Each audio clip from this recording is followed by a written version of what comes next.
Sarah with Texas Title Girl today, and in this video, we're going to be talking about content pillars. What are they, and why should they matter to you and your business? Okay, welcome. If you're joining for the first time, the goal of this channel is to add value to your business development efforts as an agent in the San Antonio area, really agent or lender. Please consider subscribing to my channel. I try to post videos on a consistent basis, and I want you to like this video, share this video, and even comment on this video if you have found it helpful. So today, content pillars, what are they and why should they matter to your business development goals? Okay, first of all, let's establish what content pillars are. When you are looking at trying to be more consistent with your social media or even just content marketing efforts, let's be clear. Content marketing is different than social media marketing. Social media marketing is I'm trying to get on social media platforms and send a message, advertise, do marketing, branding, whatever it is as an agent. Content marketing is a way in which you create content and then use that content to sell or market your services and your solutions or your product to a certain group of people.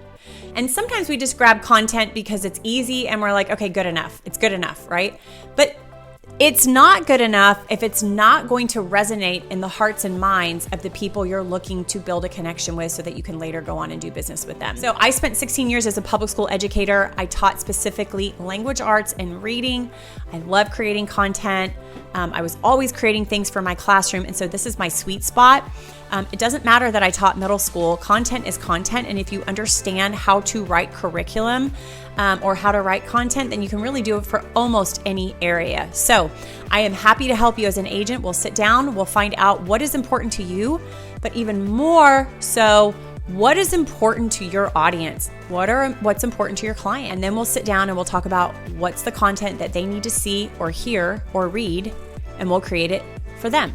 When you do that, you're going to create content buckets or pillars. When you're just starting out, I recommend that you have not more than about 3. You might have 4 or even 5.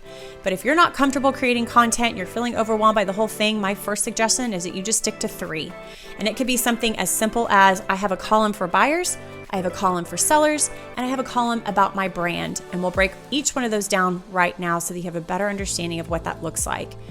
So if you're going to create pillars or buckets, every single thing that you create, that you write, that you film, that you send out to people has to go into one of those buckets. So if I'm going to create a video about 5 things I need to do as a seller before I sell my home, that's going to go in the seller bucket, obviously, right? If I'm going to create a video about 5 things I need to do before I go look at homes as a buyer, obviously that's going to go in my buyer bucket. If I want to tell people about my core values and my mission statement, that's going to go in my brand bucket because I'm telling people about who I am and what I'm about. That will help keep you in line as you create content. That will help you stay on brand message so that you're not just sending out things that have nothing to do with the market, nothing to do with the industry, nothing to do with your business, and nothing to do with your clients. So that creates accountability and helps you stay in one of 3 lanes. Content pillars are also important because they're going to remind you on a daily basis the content is not about me as the creator, it's about them as the consumer. Let me say that again.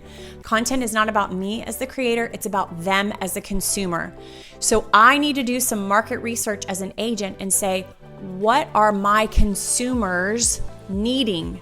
What are their pain points? Now the consumers, I'm going to throw out an idea there. As a San Antonio agent, you probably have a fairly large SOI, sphere of influence.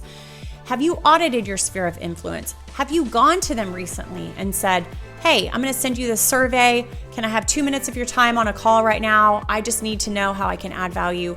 What are some things that you'd like to know more about? And believe me, if you're talking to them on the phone, they might be like, I don't know. So have a list to choose from ready. Okay, I'm reaching out to all my buyers this year who closed on a home and they've only been a homeowner for a year. I'm reaching out to all my first-time home buyers. What are some things that you wish you would have known? What are some things that you'd like to know more about? Or give them the list and they choose from it, and then you create content around those topics. Same thing with your sellers. And then with your brand, I can sit down and say, here are probably 10 videos or pieces of content that you can create right now and send out over the next 10 weeks put on social media, put it in a newsletter about your brand.